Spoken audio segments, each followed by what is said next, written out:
Bom dia, boa tarde, boa noite, não sei que horas que você está assistindo esta videoaula. Eu sou o professor Alex, professor da disciplina de Revitalização de Igrejas.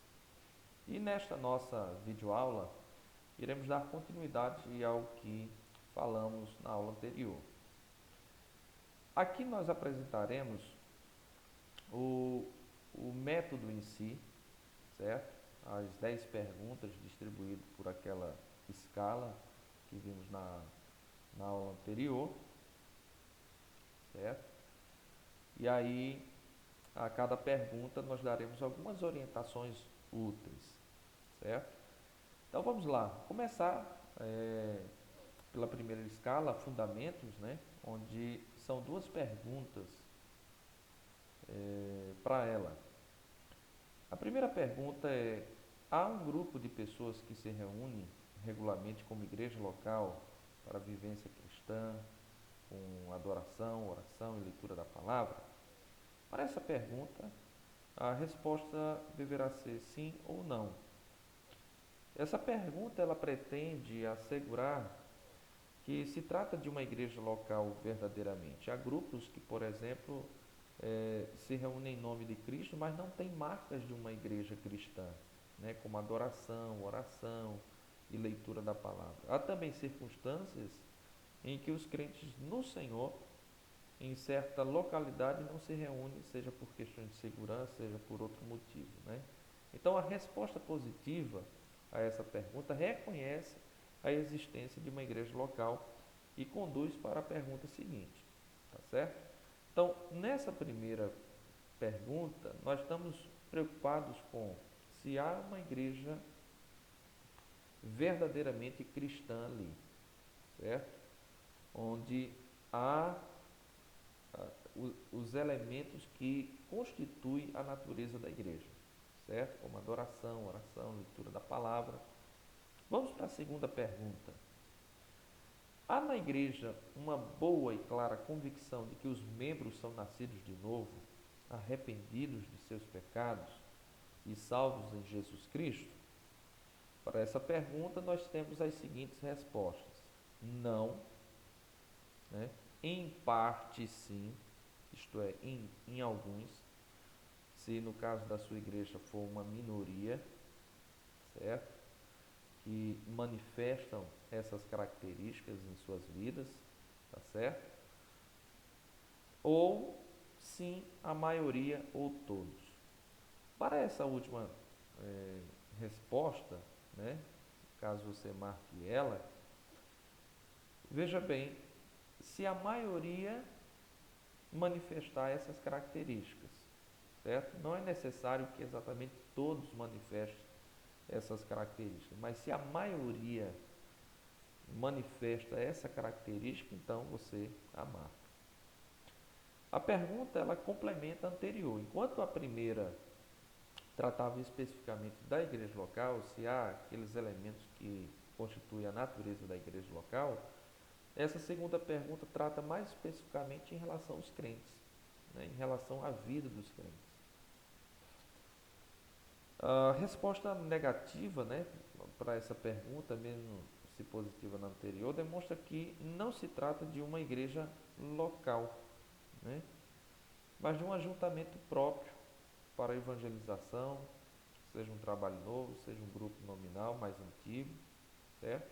A resposta parcialmente positiva ou positiva, né, apresentada pelas duas últimas alternativas, aponta para uma igreja local e conduz à continuidade da avaliação, tá certo? Então, respondendo em parte, ou sim a maioria, ou todos, né, revela ali a existência de uma igreja local, embora possa haver algumas pessoas não verdadeiramente convertidas, né, que não experimentaram o novo nascimento, o arrependimento do pecado, mas que faz parte do rol de membros da igreja local. Agora nós adentramos nessa segunda área, desenvolvimento, e para essa nós temos duas outras perguntas. Terceira pergunta, né, relacionada ao desenvolvimento, Há uma igreja, ou há na igreja dois ou mais crentes maduros com caráter cristão e conhecimento da palavra? Veja só, há na igreja dois ou mais crentes maduros. Para essa pergunta, nós temos duas respostas, não e sim. Essa pergunta, bem como a seguinte, ela visa identificar o quê? O potencial de amadurecimento e desenvolvimento espiritual da igreja local, certo? A presença de alguns crentes maduros com testemunho bíblico de vida cristã e conhecimento da palavra são elementos essenciais para que outros vejam e sigam tais exemplos. Então é importante que numa igreja local tenha ao menos dois ou três crentes maduros. Isso ajuda por demais a igreja local no que tange ao testemunho da igreja para com os de fora, além de colaborar como exemplo para os demais membros que compõem aquela igreja, né? Para que os mesmos sejam influenciados e sigam semelhantemente o exemplo destes. Agora vamos para a quarta pergunta relacionada ao desenvolvimento. A igreja tem acesso à palavra de Deus e dela faz uso em uma língua de fácil compreensão para a maioria, seja na língua materna, seja em outra língua bem conhecida? Bom, para essa pergunta nós temos três respostas. Primeiramente, não, certo? O que não se aplica necessariamente aqui para nós no contexto urbano, certo? Ou mesmo rural. Para não, é quando, por exemplo, em contextos transculturais, né? Como em contextos transculturais onde você não tem necessariamente, ou as pessoas ali não têm necessariamente o acesso à palavra de Deus. Então não se aplica a nós, tá certo? Então essa primeira alternativa está dispensada. Mas então vamos. Segunda, sim, tem acesso na língua materna, isto é, a língua falada no país, ou em outra língua bem conhecida. No nosso caso, tem acesso na língua materna, né?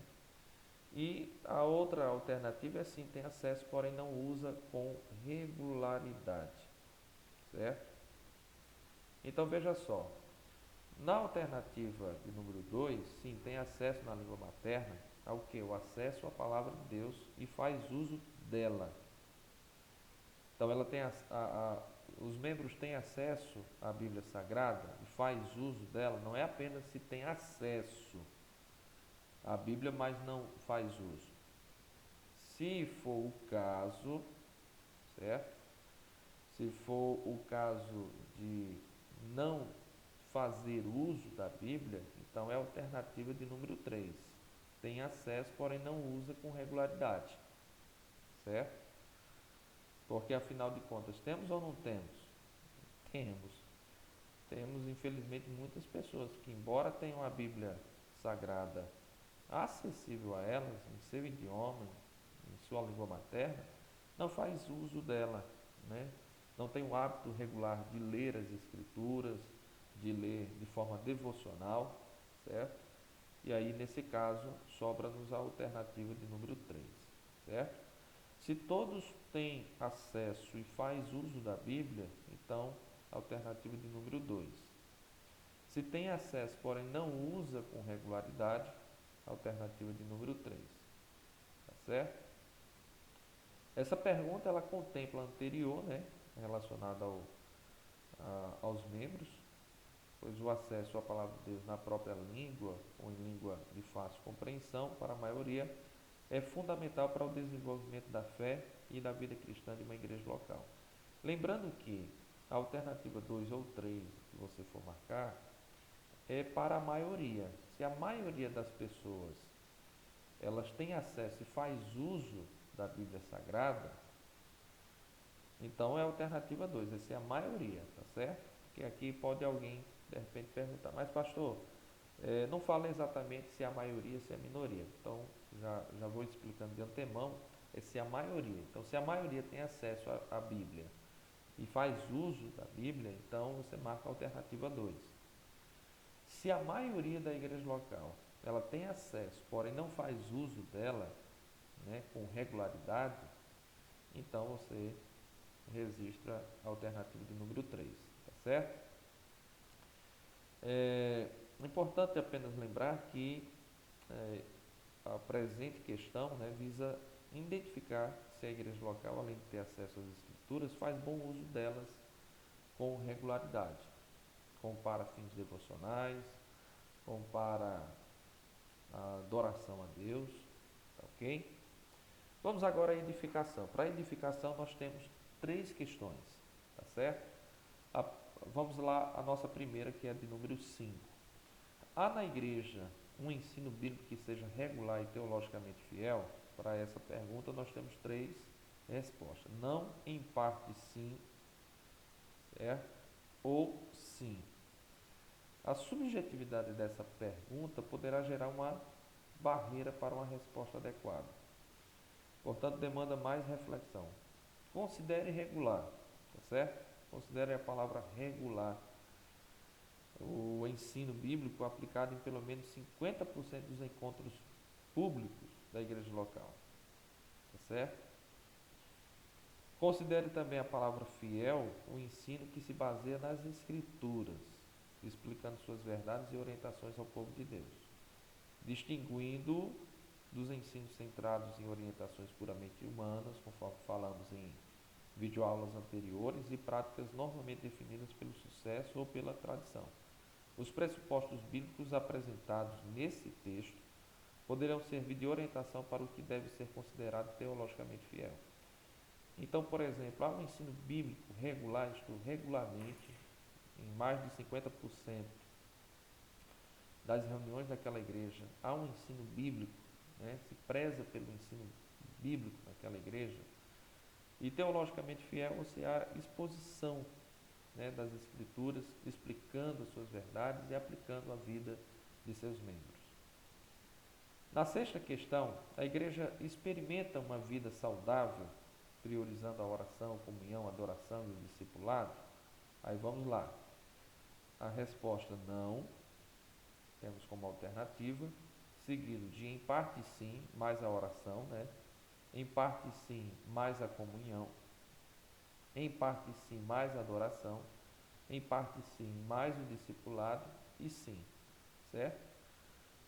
Essa pergunta ela visa dimensionar a vitalidade da igreja local em sua vida diária, né, a partir de algumas práticas bíblicas centrais, como oração, comunhão, adoração e discipulado. A resposta pode ser não, sim ou em parte sim, em cada uma dessas práticas bíblicas, em conjunto com as perguntas 5 e 7, visa apontar para a qualidade da edificação espiritual de uma igreja local, tá certo? Em algumas igrejas locais, por exemplo, ela experimenta mais a oração, é uma igreja voltada mais para a oração, mais do qual a comunhão, vamos dizer, que deixa muito a desejar, né? Tem igrejas, por outro lado, prezam muito pela comunhão e acabam que deixando a desejar na oração, adoração e o discipulado. Outras, semelhantemente, dão, vamos assim dizer, uma ênfase à adoração, né? Querem saber de adorar e acabam que dando pouca atenção a essas demais áreas, tá certo? Uma igreja saudável, a priori, é uma igreja que preza pela oração, pela comunhão, adoração e o discipulado à luz de Atos dos Apóstolos. Vamos a mais uma pergunta relacionada à edificação. De número 7, a igreja tem consciência bíblica e pessoal de que é sal e luz, chamada por Deus para anunciar Cristo perto e longe? É aquela consciência missionária que nós falamos na videoaula anterior. Não, em parte sim e sim. Em conjunto às duas outras questões, essa pergunta visa avaliar se a mensagem bíblica ensinada está edificando a igreja local também em sua consciência de missão, como povo chamado por Deus para ser sal da terra e luz do mundo. Tá certo? Então aqui nós queremos sondar se há uma consciência missionária, se os membros estão conscientes disso, e para essa pergunta nós temos 3 respostas. Não, em parte sim, quando, quando vamos assim dizer, uma parte dos irmãos tem essa consciência missionária, e sim, quando a maioria, se não todos, tem essa consciência. Agora, vamos às três últimas questões ou perguntas relacionadas à prática. A primeira delas, questão de número 8, é se a igreja tem líderes locais e recursos próprios, tá certo? Para essa pergunta nós temos quatro respostas. Não, certo? Quando não há líder naquela igreja local, pode haver casos em que não há líder, tá certo? Segundo, tem liderança própria com autonomia para decisões. Terceiro, tem recursos próprios para a vida da igreja. E quarto lugar, tem tanto liderança própria como autonomia quanto aos recursos próprios, tá certo? Então a primeira alternativa ela descarta quaisquer possibilidades, quer de líderes locais como de recursos próprios. Então, aquela igreja nem tem liderança, nem tem um líder, alguém que esteja à frente a tomar decisões, como não tem condições financeiras para se manter. Há outras igrejas, porém, que irá ter liderança própria com autonomia para decisões, mas não vai ter recursos, né? Condições financeiras para se manter. Outras igrejas têm recursos próprios para se manter, né? Pagar as despesas como aluguel de templo, aluguel de casa, água e luz, sustento do obreiro local, mas não tem uma liderança. E aí você tem, por outro lado, igrejas que têm tanto a liderança própria como a autonomia quanto aos recursos. Então, essa pergunta requer uma boa reflexão, né, em conjunto com as duas seguintes, para avaliar a prática e o potencial da igreja local para o crescimento. Tá certo? E aqui mais algumas observações, né? Deve-se marcar que a igreja local tem liderança própria com autonomia para decisões, se houver nela alguns crentes locais reconhecidos como parte da liderança que participam com liberdade e autonomia nas decisões da igreja. Não significa necessariamente que tais líderes locais tomem todas as decisões, sejam os únicos líderes ou pastoreiem a igreja. Deve-se marcar que a igreja local tem recursos próprios para a vida da igreja se ela for autossustentável, né? Disso falamos agora há pouquinho. Vamos aqui à segunda pergunta em relação à prática, corresponde à nona. A igreja conta com uma prática missionária que se envolve intencionalmente com os não crentes para fins de evangelização? Bom, para essa pergunta você tem as seguintes alternativas. Não, certo? Em parte sim, somente alguns membros, certo? Que se envolvem com a prática missionária. Sim, a maioria ou todos, certo? Sim, mas somente local. E aí vem a quinta, sim, investindo no plantio de novas igrejas. E por último, sexta alternativa, sim, local e também transcultural. Tá certo? Essa pergunta ela visa identificar o potencial e a prática da igreja na evangelização. Vocês devem lembrar que para uma igreja crescer, precisa ter evangelismo. O princípio bíblico é: eu plantei, Apolo regou e Deus deu o crescimento. Onde há semeadura, há colheita, certo? Se não adianta você ter uma igreja consciente, né, com consciência missionária, se ela não evangeliza. Qual é o potencial para ela crescer? Nenhuma. Não basta você apenas ter consciência missionária, você precisa também se envolver com a evangelização, certo? Então, essa pergunta é muito importante. Como é que está? Será que nós temos dentre os nossos membros, né, aqueles que estejam envolvidos na prática missionária, né, no evangelismo ao seu vizinho, no ambiente de trabalho, na escola, que procura sempre estar levando alguém para a igreja, para os cultos? E aí? Então, ela cobre uma amplitude, essa questão de ações evangelizadoras da igreja, esse local também transcultural, se evangelizando ou também plantando igrejas, se envolve todos ou se apenas alguns membros da igreja. Em algumas igrejas pode ser que não seja o seu caso, que envolva todo mundo, né? Todo mundo está envolvido com a obra missionária, com o evangelismo. Ah, mas lá tem alguns membros envolvidos, né? Que gostam de evangelizar, que gostam de levar sempre alguém não crente para os cultos, né? Ou de compartilhar a fé com ele. Isso é bacana. Você tem ali então potencial para crescer, né? Embora que possa estar manifestando, né, certo problema que precisa de uma ação adequada, e nós nas próximas aulas iremos falar melhor de como agirmos se porventura sua resposta seja em parte sim somente alguns membros, né? Então, se apenas alguns membros que se envolvem com ações missionárias, não se preocupe, a gente vai mostrar nas próximas videoaulas o que fazermos nesse caso, tá certo? Vamos para a nossa 10ª e última pergunta. A igreja experimenta crescimento numérico nos últimos 2 anos a partir de pessoas que se entregaram a Cristo? Respostas alternativas: não. Se nos últimos 2 anos não houve crescimento numérico, sim, mas somente parentes de membros da própria igreja local, né? Isto é, um membro acabou que ganhando outra pessoa da própria família, sim, parentes de membros da própria igreja local e outras pessoas fora desse círculo, né? Um vizinho, um colega de trabalho, um colega na escola, enfim.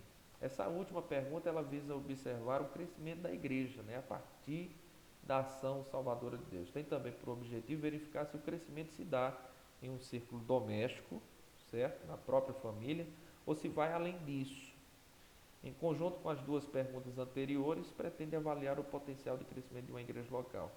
Se, por exemplo, for o seu caso, né, de que houve crescimento nos últimos 2 anos, mas somente parentes de membros da própria igreja local, bom, está mostrando o que com isso?